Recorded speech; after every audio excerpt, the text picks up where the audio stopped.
একটি অপ্রেমের গল্প। পর্ব ৮। রিসেপশনের পর অন্বিতার বাড়িতে যাওয়ার কথা ছিল, কিন্তু দাদুকে একা ফেলে যেতে মাহিরের মন সায় দেয় না। অন্বিতাও ঠাহর করতে পারে সেটা, তাই মাহিরকে আশ্বস্ত করে বলে, তারা না হয় কাল যাবে, আজ থাক। মা, খালামণি আর আভাকে বিদায় জানিয়ে গাড়িতে উঠে বসল অন্বিতা। বেশ রাত হয়েছে, শহরের রাস্তায় ব্যস্ততা কমে এসেছে। মাহিরও এসে বসল অপর পাশের সিটে। ড্রাইভার গাড়ি স্টার্ট দিল। সিটে হেলান দিয়ে বসে চোখ খুলে নিল মাহির। জানালা নামালো। শাসা বাতাস ঢুকছে ভেতরে, বাহিরের হরিদ্রাবে মাঝে মাঝেই গাড়ির ভেতরটা আলোকিত হচ্ছে, আবার মিয়ে যাচ্ছে খানিক বাদেই। অন্বিতা বাইরে থেকে চোখ সরালো, তাকালো মাহিরের ব্যথিত মুখপানে। ঝাঁঝবেলাতেও চোখে মুখে যে দীপ্ততা ছিল, তা আর এখন নেই। কেমন শুকনো মুখ যেন। অন্বিতা তার হাতের উপর হাত রাখল। নরম উষ্ণ স্পর্শ পেয়ে হাতখানা জড়িয়ে ধরল মাহির। বিমর্ষ স্বরে বলে উঠল, এমনটা তো নাও হলেও পারত অন্বি। আমি যে ওই মানুষগুলোকে কখনো ক্ষমা করতে পারবো না। মাহিরের বাহুতে মাথা এলিয়ে দিল অন্বিতা। অন্য হাতে তার হাত জড়িয়ে ধরল, নরম গলায় বলল, সব ভুলে যাও না মাহির। এভাবে কষ্ট পেলে যে আমারও খারাপ লাগবে। মাহির অন্বিতার হাতটা উপরে তুলে হাতের পিঠে চুমু খেল, তারপর হাতখানা বুকের সাথে চেপে ধরে বলল, ভুলে যাওয়ার মতো কঠিন কাজ বোধ হয় দুটো হয় না, তাও চেষ্টা করব আমি। তোমার সাথে অন্যায় করা মানুষগুলোকে আমি আমার স্মৃতি থেকে মুছে দিব একেবারে। তাতে যদি নিজের অনুতাপের দহন থেকে একটু বাঁচতে পারি। অন্বিতা চোখ তুলে মাহিরের দিকে তাকালো, আবিষ্ট সুরে বলল, এভাবে বলো না। কোনো কিছু নিয়ে তোমাকে অনুতপ্ত হতে হবে না। সব আমি ভুলে গিয়েছি। তোমার ভালোবাসা সব ভুলিয়ে দিয়েছে। আর এসব নিয়ে ভাবতে না একদম। মাহির চোখ মেলে তাকিয়ে অন্বিতার পরিশ্রান্ত বদন দেখে মৃদু হাসল। মেয়েটা কি নিখুঁত করে তাকে ভালোবাসে, আগলে রাখে। আর সে কিনা এই মেয়েটাকেই একদিন ভুল বুঝেছিল। ঊর্ধ্বশ্বাস ফেলে অন্বিতার ললাটে এক গাঢ় চুম্বন এঁকে তাকে নিজের সাথে জড়িয়ে নিল সে। পরম আবেশে উষ্ণ বক্ষের মাঝে নিজেকে গুটিয়ে নেয় অন্বিতা। চোখ বুজে চুপটি করে থাকে। মাহিরও চোখের পাতা মিলিত করে।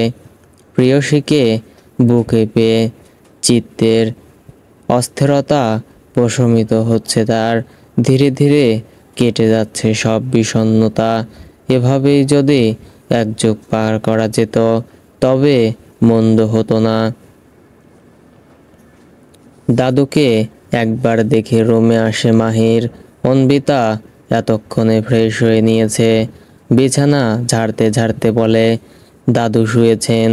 মাহির হাত থেকে ঘড়ি খুলতে খুলতে জবাব দেয়, হ্যাঁ। ঝাড়া শেষ করে বিছানার ঝাড়ুটা সাইডে রেখে বসলো অন্বিতা। জিজ্ঞেস করল,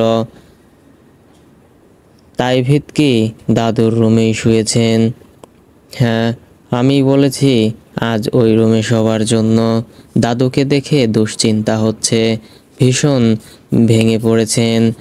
মাহির এসে অন্বিতার পাশে বসল। অন্বিতা বলল, দাদুর সামনে তুমি আর নরম হয়েও না, তাতে দাদুর কষ্ট বাড়বে। বরঞ্চ এমন ব্যবহার করবে যেন কিছুই হয়নি। এসবে তোমার কিছু যায় আসে না। মাহির মাথা নুইয়ে দীর্ঘশ্বাস ফেলল। বলল, ঠিক আছে, শুয়ে পড়ো এবার, রাত কম হয়নি। চিন্তিত সুরে অন্বিতা বলল, মা আমাকে খাইয়ে দিলেও তুমি তো একেবারও কিছুই মুখে নাওনি, এখন কিছু খেয়ে নাও। মাহির মলিন হেসে বলল, খিদে নেই এখন, ভীষণ ক্লান্ত, একটু ঘুমোলে বোধ হয় ভালো লাগবে। এই বলে মাহির শোয়ার আয়োজন করলো। অন্বিতা শুধালো, একেবারে না খেয়ে শুবে? ততক্ষণে বালিশ টেনে শুয়ে পড়েছে মাহির। বলল, হ্যাঁ, চিন্তা করো না, আমার অভ্যাস আছে। বাতি নিভিয়ে তুমিও শুয়ে পড়ো। মাহিরের ক্লান্ত বিধ্বস্ত মনের কথা বুঝতে পেরে অন্বিতা আর তাকে ঘাটালো না। চুপচাপ বাতি নিভিয়ে এসে পাশে শুয়ে পড়ল।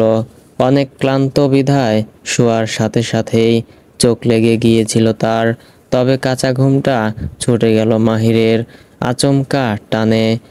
অতি নিবিড় নিগড়ভাবে অষ্টপৃষ্ঠে সে অন্বিতাকে বুকে জড়িয়ে নিল, যেন ছেড়ে দিলেই সে পালাবে। বুকের সাথে মিশে শ্বাস টানল অন্বিতা। মাহিরের শরীরের পুরুষালী ভারী ঘ্রাণ শরীরে শিহরণ জাগায়, যেন উন্মত্ত চিত্তকে দমিয়ে রেখে অন্বিতাও হাত বাড়িয়ে জড়িয়ে ধরল তাকে। বিড়বিড় করে কি যেন একটা বলল, যেটা মাহিরের বোধগম্য হলো না ঠিক। নবপ্রত্যুষ বাইরে বিভাবসুর দাপটে খা খা করছে বাতাবরণ। অতীতের আবলুস ভেদ করে বর্তমানের জৌলস বোধ হয়। অন্বিতা আর মোড়া ভেঙে উঠে বসল। বড় করে হাই তুলে দেখল পাশে মাহির নেই। উঠে পড়ল সে, ওয়াশরুমে গেল ফ্রেশ হতে। রুম এখনো ফাঁকা। মুখ মুছে অন্বিতা রুম থেকে বের হলো। সিঁড়ি ভেঙে নিচে নামতেই দেখল সবাইকে। মাহির, দাদু আর তাইভিদ বসার ঘরের সোফায় বসে কথা বলছে। অন্বিতা দাদুকে সালাম দিল। সালামের উত্তর দিলেন দাদু। অন্বিতা প্রসন্ন গলায় শুধালো, খেয়েছেন দাদু? হ্যাঁ দাদুমণি, খেয়েছি। তুমি মাহিরকে নিয়ে খেয়ে নাও, ও তোমার অপেক্ষায় ছিল। আর তারপর মাহিরকে নিয়ে তৈরি হয়ে তোমার বাসায় চলে যেও। যদিও কালই যাওয়া উচিত ছিল তোমাদের। অন্বিতা চিন্তিত সুরে বলল, দাদু, এখানে কি আপনি একা থাকবেন? আমরা না হয় কয়দিন পর যাব। চিন্তা করো না, তাইভিদ আছে এখানে, আর আমি একা থাকতে পারতাম। গ্রামে তো প্রায়ই থাকি, কিন্তু তোমার বর তো নাছোড়বান্দা, তাইভিদকে এখানেই রেখে দিয়েছে। এটা ভালো হয়েছে দাদু, তাইভিদ থাকলে আমারও নিশ্চিন্ত থাকব। ঠিক আছে, ঠিক আছে, তোমাদের কথা মেনে নেওয়া ছাড়া তো আমার আর উপায় নেই। বেশ, মেনে নিলাম, যাও এবার খেতে বসো। অন্বিতা মৃদু হেসে ডাইনিংয়ের কাছে গেল। মাহিরও উঠে এলো সেখানে। দাদুর হাতের মোবাইলটা বাজছে ক্রমাগত। তিনি মোবাইল হাতে নিয়ে গম্ভীর মুখে বসে আছেন। হাতে ঔষধ নিয়ে সেই রুমে এলো তাইভিদ। দাদুর কাছে আসতেই বেজে যাওয়া ফোনটা দেখে বলল, দাদু, কেউ বোধহয় কল দিচ্ছেন। দাদু তাইভিদের দিকে তাকালেন, মোবাইলটা তার দিকে এগিয়ে দিয়ে বললেন, তোমরা যে কি একটা করো না, যেটা করলে নাম্বার থেকে আর ফোন মেসেজ আসতে পারে না, ওইটা করে দাও তো। তাইভিদ প্রথমে বুঝলো না। ফোনটা হাতে নিয়ে জিজ্ঞেস করলো, কি করার কথা বলছেন দাদু? দাদু খানিক বিরক্ত নিয়ে বললেন, আরে ছেলে, কারোর সাথে কথা বলতে ইচ্ছে না করলে তার নাম্বারটা কি জানি একটা করো। নামটা তো মনে পড়ছে না আমার। দাদু ভাবছেন। তাইভিদের টনক নড়ে বলে ওঠে, ব্লক করার কথা বলছেন? হ্যাঁ হ্যাঁ এটাই, এই নাম্বারটা ব্লক করো। এতক্ষণে স্ক্রিনের দিকে তাকালো সে। জিনিয়া নামটা দেখে ফ্যাল ফ্যাল করে চাইলেও দাদুর দিকে। আমার দিকে চেয়ে আছো কেন? ব্লক করো। তাইভিদ ইতস্তত বোধ করে। তাও দাদুর আদেশ পালনে পিছু পা হয় না সে। ব্লক করে ফোনটা দাদুর কাছে ফিরিয়ে দিয়ে বলে, আপনার ঔষধ নিয়ে এসেছিলাম। মেয়ে আর মেয়ের জামাইয়ের জন্য এলাহি আয়োজন করেছেন আসিয়া বেগম। খালামণি চলে যেতে চাইলেও তিনি তাকে জোর করে রেখে দিয়েছেন। পাক্কা 2 দিন 2 রাত পর নিজের ঘর, নিজের কামরায় ফিরে মনটা প্রশান্তিতে যেন ভরে উঠল অন্বিতার। নিজের রুমের বিছানায় হাত মেলে শুয়ে পড়ল। তার পাশে এসে বসল মাহির। এর আগে আসলেও ওভাবে মনোযোগ দিয়ে রুমের দিকে দেখেনি সে। আজ দেখছে। দেয়ালে একটা ছবি দেখিয়ে বলল, উনি তোমার বাবা? অন্বিতা সেদিকে চাইল, বলল, হ্যাঁ, তুমি পুরো তোমার বাবার মতো হয়েছ। সব প্রীতিভ হয়ে অন্বিতা বলল, হ্যাঁ, সবাই তাই বলে। আশেপাশে চোখ বুলিয়ে উঠে বারান্দায় গেল মাহির। তার পেছন পেছন গেল অন্বিতাও। স্বাভাবিকই পাশের বারান্দার চোখ গেল তার। মাহির জিজ্ঞেস করল, অমিতার অয়ন ওই ফ্ল্যাটেই থাকে? অয়ন তোমাকে একটা উপহার দিয়েছিল, সেটা তো খুলে দেখলে না। এই উপহারের কথা বেমালুম ভুলে বসেছে অন্বিতা। মনে পড়তেই বলল, মনে ছিল না, বাসায় ফিরে গিয়ে খুলব। মাহির নয়নতারা গাছের দিকে তাকালো। গোধূলির কমলা রঙা আলোয় তাকে কমলা সুন্দরী লাগছে। ফুলের ভারে বেচারি নুয়ে পড়েছে বোধ হয়। মাহির এগিয়ে গিয়ে সেখান থেকে একটা ফুল ছিঁড়ে, তারপর নির্মল হেসে অন্বিতার সমীপে দাঁড়িয়ে যত্ন করে সেই ফুল গুজে দেয় তার কানে। মুচকি হাসে অন্বিতা। অস্তগামী ভানুর সমস্ত রঙে মেয়েটার সাফেদ গায়ের রং চকচক করছে যেন। মাহিরের লোভ হলো বড্ড, নরম পাপড়ির ন্যায়। কপালে ঠোঁট বসিয়ে তবেই ক্ষান্ত হলো সে। হকচকিয়ে 2 কদম পিছিয়ে গেল অন্বিতা। গালে হাত দিয়ে আশেপাশে চেয়ে দেখল কেউ দেখছে কিনা। অন্বিতার ভীত দৃষ্টি দেখে মাহির রগর হেসে বলল, দেখেনি কেউ। অন্বিতা গাল ঘষে বিড়বিড় করে বলল, অসভ্য। পরক্ষণেই আবার আরেক গাল বাড়িয়ে দিয়ে বলল, আরেক গালেও দাও, নয়তো বিয়ে হবে না। মাহির ক্ষুরধার চাহনি বর্তিয়ে তীক্ষ্ণ সুরে বলল, তুমি আরো বিয়ের কথা ভাবছ? অন্বিতা দায়সারাভাবে বলল, ভাবতেই পারি। মাহির কপট রাগ দেখিয়ে বলল, তবে ওই গালে জীবনেও চুমু দেব না, আজীবন এক গালেই চুমু দিয়ে যাব। ভো ভো করে শব্দ তুলে অনবরত ফোনটা বাজছে। সেদিকে খেয়াল নেই অয়নের। সে গিটারটা কোলের ওপর রেখে বিছানায় হেলান দিয়ে বসে চোখ বন্ধ। অমিত অফিস থেকে ফিরেছে, বেশিক্ষণ হয়নি। ফ্রেশ হয়ে 2 মগ কফি নিয়ে বিছানায় এসে বসল সে।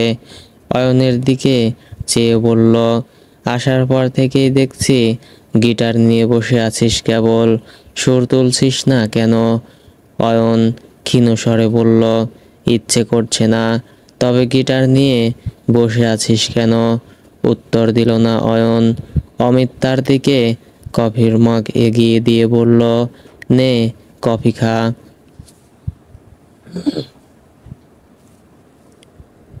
উঠে বসলো অয়ন, গিটারটা কোল থেকে সরিয়ে রাখলো, তারপর কফির মগ হাতে নিল। অমিত অন্যটাতে চুমুক বসিয়ে ভ্রু কুঁচকে বলল, ফোন বাজছে তোর, তুলছিস না কেন? অয়ন দেখেছে এতক্ষণ, ফোনটা হাতে তুলে আননোন নাম্বার দেখে কেটে দেয় সে। পরক্ষণেই আবার কল আসে। অমিত জিজ্ঞেস করে, কে কল করছে? জানি না, আননোন নাম্বার। রিসিভ কর, হয়তো কারোর প্রয়োজন। রিসিভ করে কানে লাগালো অয়ন।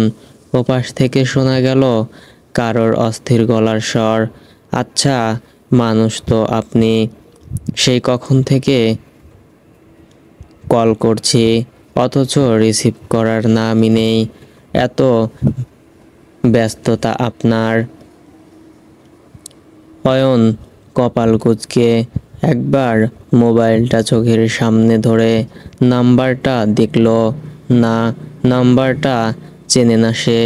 আবারও কানে লাগালো, বিরক্তির সুরে বলল, কে আপনি? মেইলি স্বর থামলো এবার, গাঢ় নিঃশ্বাসের শব্দ পাওয়া গেল খানিক। এক পলক সময় নিয়ে বলল, আমি আভা। সঙ্গে সঙ্গেই অয়ন প্রশ্ন করল, কে আভা? আভার নাম শুনতেই চমকে তাকায় অমিত। কফির মগ টেবিলে রেখে অতি উৎসাহে বলে, আরে আভাকে চিনতে পারছিস না? অন্বিতার বান্ধবী। কপালের ভাঁজ দৃঢ় হলো অয়নের, এই মেয়ে তার নাম্বার পেল কোথায়? সে মৃতস্পৃহ সুরে জিজ্ঞেস করল, আপনি আমার নাম্বার কোথায় পেয়েছেন? মুখটা চুপসে যায় অমিতের, ভয় পায় সে। আভা সত্যি বললে তার যে আর রক্ষে নেই। তবে মিথ্যে বলল আভা, বলল, আপনার নাম্বার পাওয়াটা কোনো কঠিন ব্যাপার না। কি করছিলেন? আভা এত স্বাভাবিকভাবে কথা বলছে যেন তারা কত পরিচিত, অথচ 3 দিন আগেই প্রথম সাক্ষাৎ হয়েছিল দুজনের। অয়নের বিরক্তির মাত্রা ত্বরান্বিত হচ্ছে। এই মেয়ের সাথে কথা বলার বিন্দুমাত্র আগ্রহ পাচ্ছে না সে, তাই বলল, ব্যস্ত আছি, আমি রাখছি। আরে শুনুন তো, এত তাড়া কেন আপনার? বললাম তো ব্যস্ত আছি। মিথ্যে বলছেন জানি। অয়ন এবার কিঞ্চিত রাগ দেখিয়ে বলল, যখন বুঝতেই পারছেন মিথ্যে বলে ফোন কাটতে চাইছি, তবে বিরক্ত করছেন কেন? আমার আপনার সাথে কথা ছিল, একটু সময় দিন প্লিজ। অয়ন জোরে নিঃশ্বাস ফেলে বলল, জলদি বলুন। অমিত কিছুই শুনতে পাচ্ছে না, হাঁসফাঁস করছে আভার কথা শোনার জন্য। সে একটু একটু এগিয়ে গিয়ে নিজের কানটা অয়নের মোবাইলের দিকে নিল, যদি কিছু শুনতে পায়। অয়নের সম্মতি পেয়ে আভার মনের চঞ্চলতা বেড়ে যায়। কি বলবে মনে মনে সাজিয়ে নেয় সব, তারপর নিজেকে ধাতস্থ করে ধড়াস ধড়াস বক্ষে হাত রেখে বলে, আমি আপনাকে পছন্দ করি অয়ন। অমিতের কানে এটুকু যেতেই সে বিস্ফোরিত চোখে তাকায়, মেয়েটা কি চতুর তার চটপটে। অপরদিকে অয়ন নিরুত্তাপ্ত, নিরুদ্বেগ, স্বাভাবিক গলায় বলে, কিন্তু আমি করি না। অমিত ভ্রু কুঁচকায় বন্ধুর দিকে চাইল। তার বন্ধু একটা আস্ত আহাম্মক, এক মেয়ের জন্য সারা জীবন দেবদাস হয়ে থাকার ফন্দি আটছে নাকি? আভা বলল, এখন করবেন না, ভবিষ্যতে করবেন, আমার অপেক্ষা করতে অসুবিধে নেই। অয়ন শক্ত গলায় বলল, এমন কিছু কখনোই হবে না, অযথা আমার পেছনে সময় নষ্ট করবেন না, রাখছি।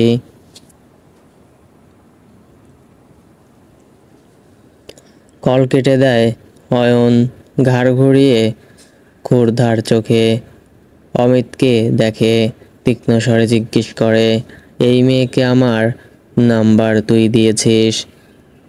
সরে বসে অমিত আলাভোলা মুখ করে বলে, অসম্ভব, এত বড় মিথ্যে অপবাদ তুই তোর বন্ধুকে দিতে পারিস না। তাহলে মেয়েটা আমার নাম্বার পেল কোথায়? অমিত কাঁধ উঁচিয়ে বলল, আমি কি জানি।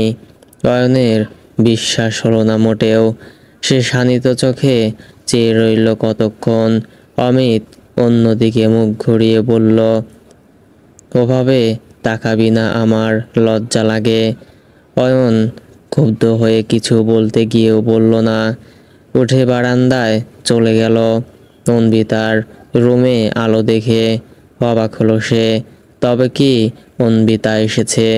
মায়ের সাথে ফোনে কথা বলছিল তাইভিদ। ফোনের মাঝেই দেখলো এক অপরিচিত নাম্বার থেকে কল আসছে বারবার। মায়ের সাথে কথা শেষ করে সে ওই নাম্বারে কল ব্যাক করে। রিসিভ হলো তা। তাইভিদ জিজ্ঞেস করলো, কে বলছেন? আমি শশী। আপনি নিশ্চয়ই তাইভিদ। হকচকালো তাইভিদ। শশী তাকে কেন কল দিয়েছে সে জানতে চাইল। আপনি আমাকে কল করলেন যে, আর নাম্বার পেলেন কোথায়? মাহিরের নার্সিং হোমের ওয়েবসাইটে পেয়েছি। মাহির আর দাদুকে অনেকবার কল দেওয়া হয়েছে, কিন্তু ওনারা তোলেননি, তাই বাধ্য হয়েই আপনাকে কল দেওয়া। তাইভিদ ছোট্ট করে নিঃশ্বাস ফেলল, বলল, দুঃখিত, আমার মনে হচ্ছে না আমি আপনাকে কোনো প্রকার সাহায্য করতে পারবো বলে। শশী আকুতি জানালো, এভাবে বলবেন না প্লিজ। মা ভীষণ অসুস্থ হয়ে পড়েছেন। দাদুর সাথে মার কথা বলা জরুরি। দয়া করে একটু সাহায্য করুন। কাল অবধি যেই মেয়েটার অহমিকায় মাটিতে পা পড়ছিল না, তার মধ্যে এহেন দৈবিক পরিবর্তন দেখে অবাক হলো তাইভিদ। বলল, কিন্তু দাদু ওনার সাথে কথা বলতে চাইছেন না। আমি তো আর দাদুকে জোর করতে পারি না। আপনি বুঝতে পারছেন না, আমার মা অসুস্থ। দাদুকে একবার বুঝিয়ে বলুন প্লিজ। মা অসুস্থ হলে সব সন্তানের মনেই ব্যাকুল হয়ে ওঠে। শশীর উদ্বিগ্ন চিন্তিত কণ্ঠে সেই ব্যাকুলতা স্পষ্ট। মুখের ওপর ফোন কাটতে পারছে না তাইভিদ। এইদিকে দাদু সাফ বারণ করে দিয়েছেন, ওদের কারোর সাথেই তিনি আর যোগাযোগ রাখবেন না। তাইভিদের জবাব না পেয়ে শশী বিমর্ষ সুরে বলল, নিজের জন্য না, আমি আমার মায়ের জন্য আপনার কাছে অনুরোধ করছি, আমাকে ফেরাবেন না। তার বিনিময়ে আপনি যা বলবেন তাই করব। তাইভিদ দীর্ঘশ্বাস ফেলল। শশীর এত আকুতি ফেলতে পারছে না সে, তাই বলল, আচ্ছা, আমি দেখছি দাদুকে মানাতে পারি কিনা। পারলে এই নাম্বারে কল করব, ঠিক আছে? কল কেটে দিয়ে দাদুর রুমের দিকে পা বাড়ালো তাইভিদ। অসিত অম্বরে এক ফালি চাঁদ মুচকি হেসে লুকোচুরি খেলছে। তার দিকে ভ্রু কুঁচকে চেয়ে আছে মাহির। মন মেজাজ ঠিক নেই বোধ হয়। বারবার ঘুরে তাকাচ্ছে দরজার দিকে। এক রমণীর প্রতীক্ষায় হাঁপিয়ে উঠেছে সে, অথচ সেই রমণীর দেখা নেই। মা আর খালাকে পেয়ে স্বামীকে দিব্যি ভুলে বসেছে যেন। বেশ অনেকটা প্রহর অপেক্ষায় জর্জরিত হয়ে কাটানোর পর সেই কাঙ্ক্ষিত মানুষের আগমন ঘটে। মাহির তাকে দেখে কপালে ভাঁজ ফেলে। অন্বিতা দরজা লাগিয়ে এসে তার সামনে দাঁড়ায়। ভ্রু নাচিয়ে জিজ্ঞেস করে, কি ব্যাপার ডাক্তার সাহেব, মুখখানা অমন বাংলার পাস করে রেখেছেন কেন? মাহির মেকি রাগ দেখিয়ে বলে, এলে কেন? মা আর খালামুনির কাছেই থাকতে। অন্বিতা গাল ফুলিয়ে বলল, বলেছিলাম মাকে, কিন্তু মা আমাকে জোর করে এই রুমে পাঠিয়েছেন। মাহির রোষপূর্ণ চোখে চেয়ে আছে। মেয়েটা তার কথা বুঝলই না। অন্বিতা ভ্রু কুঁচকালো, বলল, এভাবে তাকিয়ে আছো কেন? আমার নির্দয় পাষাণ বউটাকে দেখছি, তোমার স্বামীর প্রতি বুঝি তোমার এইটুকু মায়া হয় না? তোমার অপেক্ষায় আমি শুকিয়ে মরছি, আর তুমি কিনা আমাকে এভাবে অবজ্ঞা করছো, তাও বিয়ের তৃতীয় দিনেই। বছরখানেক পর তো আর আমাকে চিনতেই পারবে না। অন্বিতা ঠোঁট চেপে হাসলো, বারান্দায় দাঁড়ালো গিয়ে। মাহির ওই সব বানোয়াট অভিমান ভেঙে তাকে জড়িয়ে ধরল তৎক্ষণাৎ। গ্রীবায় চিবুক ঠেকিয়ে বলল, স্বামীর অভিমান ভাঙাতেও জানো না বুঝি? অন্বিতা হাসল, সুর টেনে গাইল, ভালোবাসি ভালোবাসি, এই সুরের কাছে দূরে জলে, স্থলে বাজায় বাজায় বাঁশি, ভালোবাসি ভালোবাসি। এইটুকু গিয়ে থামল সে। মাহির চিবুক সরিয়ে সেই স্থানে অধর ছোঁয়ালো। খানিকটা কেঁপে উঠল বোধ হয় অন্বিতা, নিঃশ্বাস ফেলে জোরে। অতঃপর মাহির গাইল, আকাশে কার বুকের মাঝে ব্যথা বাজে, দিগন্তে কার কালো আখি, আখির জলে যায় ভাসি, ভালোবাসি ভালোবাসি ভালোবাসি। নির্ঘুম একজোড়া চোখ তৃপ্তি ভরে হাসল।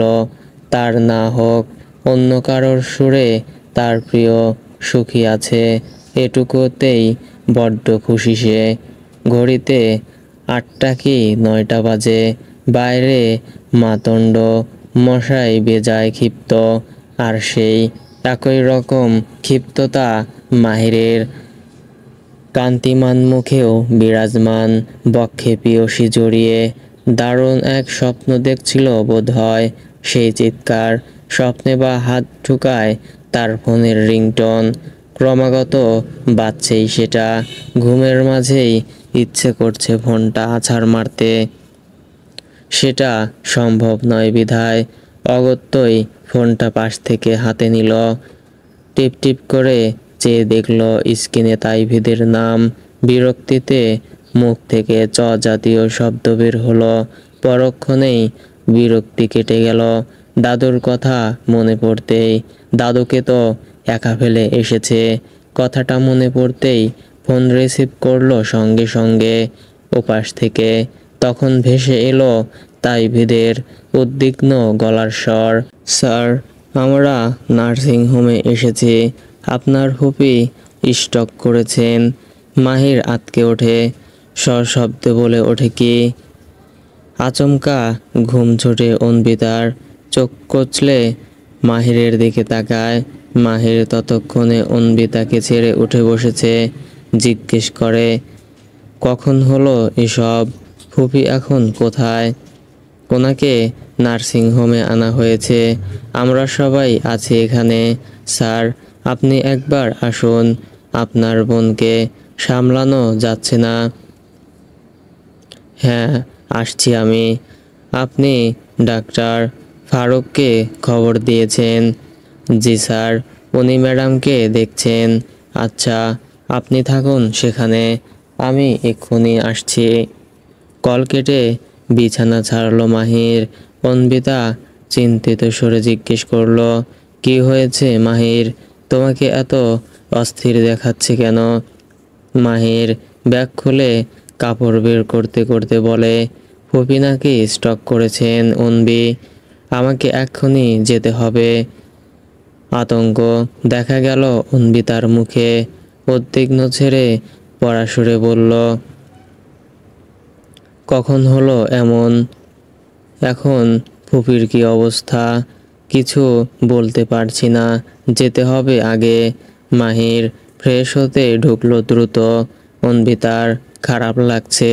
নিশ্চয়ই কাল নিজের বাবার এমন অবজ্ঞা সহ্য করতে না পেরে অতিরিক্ত দুশ্চিন্তায় এমন হয়েছে। আর যাই হোক, সে কারোর খারাপ চায় না। চট করে বিছানা গুছিয়ে মায়ের কাছে গেল সে। মাকে সব জানিয়ে তাকেও তৈরি হতে হবে। নার্সিংহোমে পৌঁছেই দেখল বয়সের ভারে নুয়ে পড়া বৃদ্ধ লাঠি চেপে বিষণ্ণ মুখে বসে আছেন। পাশেই তাইভিদ কি যেন বোঝাচ্ছে তাকে। অন্যদিকে এক কোণে মেঝেতে বসে শশী। উদ্ভ্রান্তের ন্যায় অবস্থা তার। চোখে মুখে অবসাদ। শুষ্ক শুকনো চোখে সামনের দেয়ালের দিকে চেয়ে আছে এক দৃষ্টিতে। সবাইকে এক পলক দেখে নিয়ে সামনে এগুলো মাহির। অন্বিতাও তার পেছনে। দাদুর কাছে গেল তারা। মাহিরকে দেখে বৃদ্ধ হাউমাউ করে কেঁদে ফেললেন। শক্ত খোলসের ভেতর নরম তুলতুলে মনটা আজ মেয়ের দুঃখে বড্ড জর্জরিত। মাহির এক হাতে দাদুকে জড়িয়ে ধরে বলল, কেঁদো না দাদু, ফুপির কিছু হবে না। দাদু কান্না বন্ধ করলেন না। বড় বড় শ্বাস ফেললেন তিনি।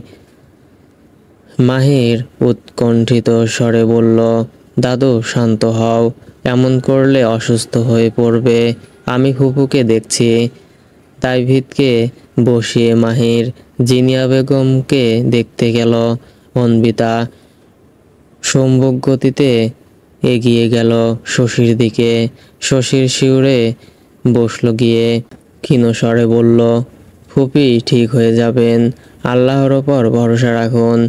শশী নিরুত্তাপ্ত, নিষ্পলক, নিষ্প্রাণ চাহনি তার। অন্বিতার কথা আদৌ কানে পৌঁছাচ্ছ কিনা সন্দেহ।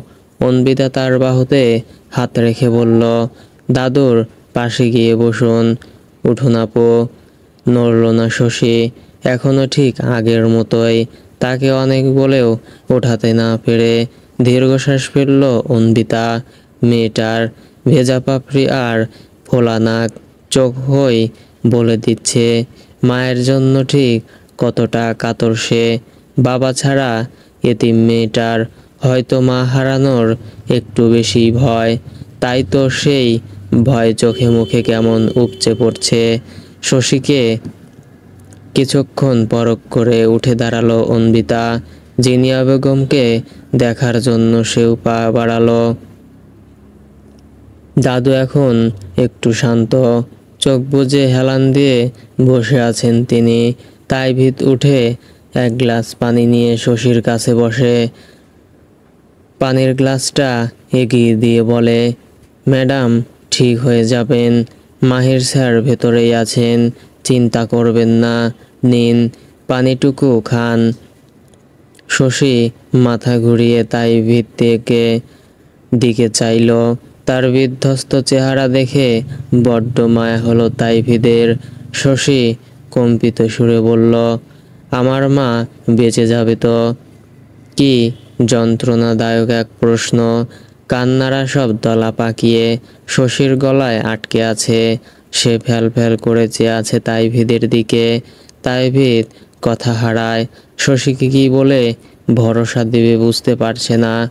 তাও নিজেকে কোনো প্রকার ধাতস্থ করে বলল, ইনশাল্লাহ, আল্লাহর ওপর ভরসা হারাবেন না।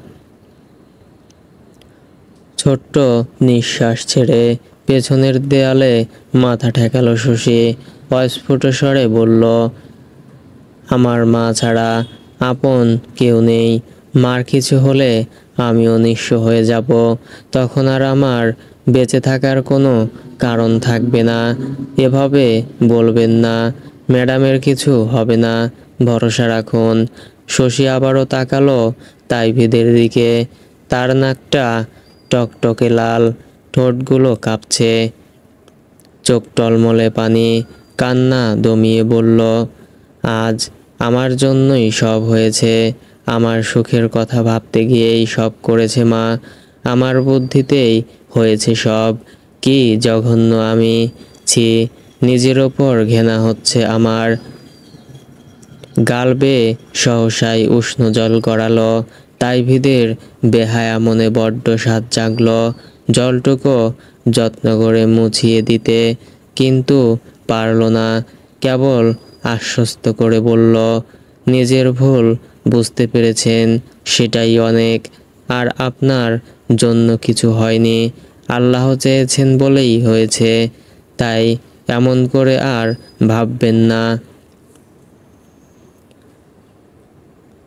শশী পুনরায় কিছু বলার আগেই অন্বিতা বেরিয়ে আসে। তাকে দেখে তাইভিত আর শশী দুজনেই উঠে দাঁড়ায়। অস্থির হয়ে ওঠে শশী। অন্বিতাকে জিজ্ঞেস করে, আমার মা কেমন আছে? ঠিক হয়ে গিয়েছে না কথা বলছে, ডাকছে আমাকে? শশীর প্রশ্নের জবাব না দিয়ে অন্বিতা তাইভিদের হাতে একটা ছোট্ট শিশি ধরিয়ে দিয়ে বলল, যত দ্রুত সম্ভব এই ইনজেকশনটা খুঁজে আনুন। শিশিটা হাতে নিয়েই মাথা ঝাঁকিয়ে সেখান থেকে চলে গেল তাইভিদ। শশী ভীত স্বরে ফের বলল, কি হলো? তুমি কিছু বলছো না কেন? বলো। মার জ্ঞান ফিরেছে। ঢোক গিলে অন্বিতা। দাদু চাতক পাখির ন্যায় চেয়ে আছে অন্বিতার উত্তরের আশায়। অন্বিতা আমতা আমতা করে বলল, হ্যাঁ হ্যাঁ, ডাক্তার আর মাহির দেখছেন, আপনারা দোয়া করুন। এই বলে ভেতরে চলে গেল সে। শশী বুঝতে পারল না কিছু। কতক্ষণ চেয়ে থাকলো, আবারও কেঁদে উঠল। তার মা ভালো নেই। অন্বিতার কম্পিত স্বর সেটাই বলছে। দাদু লাঠি ভর করে উঠে দাঁড়ালেন। স্লোত গতিতে এগিয়ে এসে হাত রাখলেন নাতনির মাথায়। কোমল স্বরে বললেন, কাঁদে না বুবু, আল্লাহ নিশ্চয় চোখ তুলে তাকাবেন। শশী ঠোঁট উল্টে অভিমান করে বলল, কাল একটাবার মার সাথে কথা বললে কি হতো নানা ভাই? তুমি একবার কথা বললে তো আজ আর এই দিনটা দেখতে হতো না। বৃদ্ধার গাল বেয়ে জল গড়ালো। ভেজা গলায় বললেন, আমার ভুল হয়ে গিয়েছে। আমার জন্যই আমার মেয়েটা আজ এত কষ্ট পাচ্ছে। দাদুর কান্না দেখে শশী তাকে ধরে নিয়ে বসালো। দাদুর হাতের ওপর হাত রেখে বলল, তুমিও কাঁদছ? সবাই অসুস্থ হয়ে পড়লে তোমার ডাক্তার নাতি একা কয়জনকে সামলাবে? তুমি না কেঁদে আল্লাহর কাছে তোমার মেয়ের জন্য দোয়া করো। দাদু কান্না থামালেন, বললেন, আমাকে একটু নামাজের ঘরে দিয়ে আয়, আমি নামাজ পড়ে মেয়েটার জন্য একটু দোয়া করি। শশী তাই করল। দাদুকে ধরে নিয়ে গেল নামাজের রুমে। বিভাসুর ম্রিয়মাণ জ্যোতি, তার স্বর্ণাভ অভয় চিকচিক করছে শশীর। তেল চিটে মুখটা। সকাল থেকে মুখ ধোয়া অবধি হয়নি তার। বিমর্ষ ক্লান্ত মুখে চেয়ে আছে মায়ের বিধ্বস্ত মুখের দিকে। একদিনেই কেমন যেন শুকিয়ে গিয়েছে তার মা। চোখের নিচে কালি পড়েছে গভীর, ঠোঁটে গ্রীষ্মের খরা পড়েছে যেন। অনেকক্ষণ মাকে দেখে বুক ভার হলো তার। মাহিরের দিকে চেয়ে জিজ্ঞেস করলো, মা কি কখনোই সুস্থ হবেন না? মাহির প্রেসক্রিপশন দেখছিল। শশীর প্রশ্ন শুনে চাইল তার দিকে, তারপর আবার চাইল জিনিয়া বেগমের দিকে। বলল, পরিপূর্ণ সেবা পেলে অবশ্যই হবে। শশী পুনরায় কিছু বলল না আর। দাদুর চোখ থেকে সমানে জল পড়ছে। মেয়ের মাথায় হাত বুলিয়ে দিচ্ছেন আর কাঁদছেন তিনি। অন্বিতা অনেক বুঝিয়েও পারছে না মেয়ের এই অবস্থার জন্য তিনি নিজেকে দায়ী করছেন। প্রেসক্রিপশনটা তাইভিদকে বুঝিয়ে দিয়ে মাহির দাদুর কাছে গেল। তার শিউরে বসে কোমল স্বরে বলল, এমন করলে কি করে হবে দাদু? ওঠো, এবার বাড়ি চলো। তোমার বিশ্রামের প্রয়োজন। দুহাতের উল্টো পিঠে চোখ মুছলেন, মাথা নাড়িয়ে কম্পিত সুরে বললেন, না না, কোথাও যাব না আমি। আমি আমার মেয়ের কাছেই থাকব। জেদ করো না দাদু, ফুপি এখন বিপদমুক্ত। আল্লাহ চাইলে খুব শীঘ্রই সুস্থ হবেন তিনি। দাদুর ঠোঁট কাঁপছে, বৃদ্ধের মন মানছে না কিছুতেই। তিনি ভেজা গলায় বললেন, আমার মেয়েটা এভাবে অসাড় হয়ে পড়ে থাকবে আর আমি কিছুই করতে পারবো না। বাবা হিসেবে এত অধম আমি। মাহির দীর্ঘশ্বাস ফেলে দাদুকে ধরে উঠালো। এভাবে এখানে থাকলে তুমিও অসুস্থ হয়ে পড়বেন। শশীর দিকে চেয়ে বলল, শশী, তুমি দাদুকে নিয়ে বাড়ি যাও, আমি আর অন্বিতা আছি এখানে। শশী নির্লিপ্ত সুরে বলল, আমি এখান থেকে এক পাও নড়ব না। শশীর হৃদয়ের জখম মাহির টের পাচ্ছে, তাই নরম গলায় বলল, তোরও ফ্রেশ হওয়ার প্রয়োজন, চিন্তা করিস না, ফুপির কাছে আমরা সবাই আছি তো। শশী বার কয়েকবার চোখের পাতা ঝাপটে অনুরোধ করল, আমাকে জোর করো না প্লিজ, আমাকে মায়ের কাছে থাকতে দাও। শশীর ব্যাকুলতায় মাহির পরাস্ত হলো, বলল, বেশ, তোকে জোর করব না। তাই ভেদ, আপনি বরং দাদুকে নিয়ে বাড়ি যান। ঠিক আছে স্যার। দাদু আকুতি জানিয়ে বলল, আমি এখানে থাকি না দাদু ভাই, মেয়েটার কাছে থাকলে আমি যে শান্তি পাই। আবার আসবে তো, ফ্রেশ হয়ে খেয়ে দে, তাই ভেদ তোমাকে আবার এখানে নিয়ে আসবে। এখন যাও, আমরা সবাই আছি এখানে। দাদুর মন চাইলেও তাই ভেদের সাথে তাকে বাড়ি ফিরতে হলো। দুজন নার্স সর্বক্ষণের জন্য কেবিনে থাকবে। কেবিন থেকে বের হলো মাহির, তার পেছন পেছন এলো অন্বিতা। মাহিরের কেবিনে গেল দুজন, গা থেকে অ্যাপ্রন খুলে চেয়ারে রেখে বসলো মাহির। বড্ড ক্লান্ত, চেয়ারে গা এলিয়ে প্রলম্বিত শ্বাস টানল। অন্বিতা বলল বিপরীতে, জিজ্ঞেস করল, মাহির, তোমার কি মনে হয় ফুপি তাড়াতাড়ি সুস্থ হবেন তো?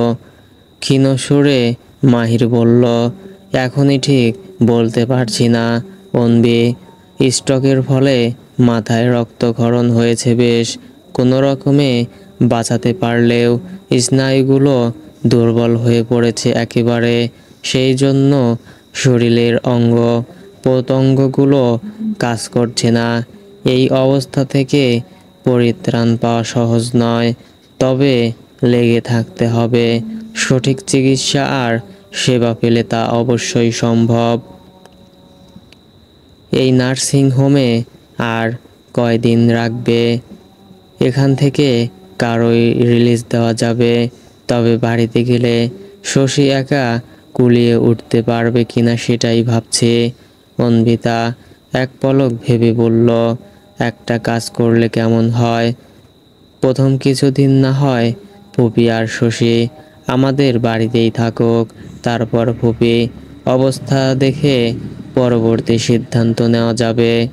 মাহির বিভ্রান্ত চোখে চাইল অন্বিতার সেই দৃষ্টির অর্থ বুঝতে পেরে বলল, এত দুশ্চিন্তা করো না, সব কিছুর ঊর্ধ্বে উনি তোমার ফুপি, তোমার বাবার বোন, ডাক্তার আর ভাতিজা উভয় হিসেবে ওনাকে সুস্থ করাটাই এখন তোমার একমাত্র লক্ষ্য হওয়া উচিত। অন্বিতা উত্তরে কিছুটা স্বস্তি পেল। মাহির বলল, তাই ভিত্তিও তাহলে বাসায় থাকার ব্যবস্থা করে দিলে কেমন হয়? উনি বাসায় থাকলে দাদুকে নিয়েও আমার আর এত চিন্তা করতে হবে না, আর আমরা দুজন নার্সিং হোমে থাকলে ফুপিকেও উনি দেখতে পারবেন। বেশ, তো তুমি কথা বলে দেখো তাইবিদের সাথে। সঙ্গীত চর্চা নামের এক কোচিং সেন্টারের বাইরে। তখন থেকে পায়চারি করছে আভা। একটু পর পর নখে কামড় বসাচ্ছে, আবার তাকাচ্ছে গেইটের দিকে। তপনের পতন ঘটেছে বেশ কয়েক পল আগে। অমিতের ভাষ্যমতে এখনই তো কাঙ্ক্ষিত মানুষের বাহির হবার কথা, কিন্তু সে আসছে না কেন? আভা পা থামালো। এভাবে পায়চারি করতে করতে পায়ে ব্যথা করছে তার। গেইটের পাশে উঁচু পাকা জায়গাতে এবার বসে পড়ল সে।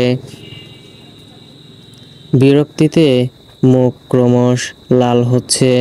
হাতঘড়িতে চেয়ে বিড়বিড় করে আওড়ালো, আর 7 মিনিট অপেক্ষা করব, এর মধ্যে না এলে সোজা ভেতরে। 5 মিনিটেও শেষ হলো না বোধ হয়, এর মধ্যেই বেরিয়ে এলো মানুষটি। প্রথমে আভা টেরই পেল না মানুষটি। কয়েক কদম সামনে গিয়ে রিকশা ডাকতেই টনক নড়ল তার। চট করে উঠে দাঁড়িয়ে ছুটে গেল তার সামনে। আচম্বিত তার আগমনে চোখ মুখ কুঁচকে গেল অয়নের। আভাকে আপাদমস্তক দেখে বলল, আপনি এখানে কি করছেন?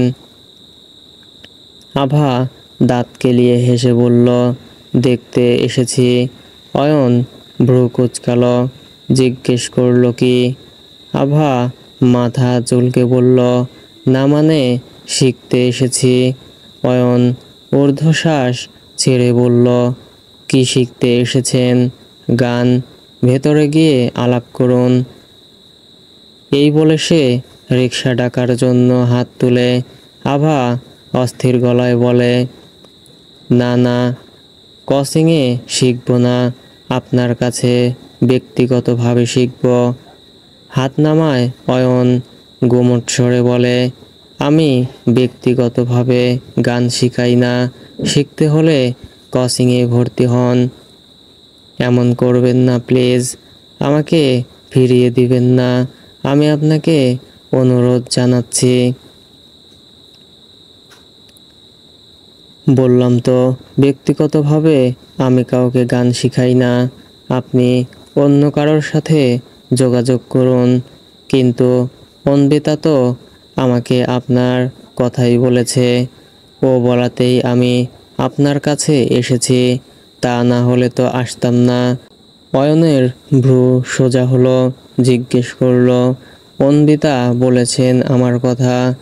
জি, ওর কথাতেই আমি আপনার কাছে এসেছি। অয়ন মুখ ঘুরিয়ে চিন্তায় পড়ল। আভার মুখের উপর না করলে অন্বিতার খারাপ লাগতে পারে, আবার এই আভার হাবভাবও তার সুবিধার ঠেকছে না।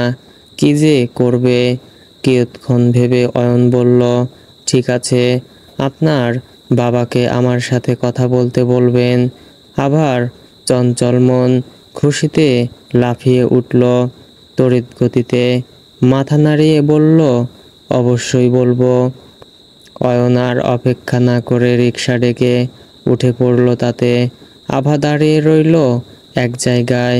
অয়নের রিকশা যতক্ষণ দেখা গেল ততক্ষণ সে নড়ল না। সো ফ্রেন্ডস, ভুল ত্রুটি হলে ক্ষমার দৃষ্টিতে দেখবেন, এবং নিত্য নতুন গল্প দেখতে চাইলে চ্যানেলটি সাবস্ক্রাইব করে পাশেই থাকবেন। এতক্ষণ সাথে থাকার জন্য ধন্যবাদ সবাইকে।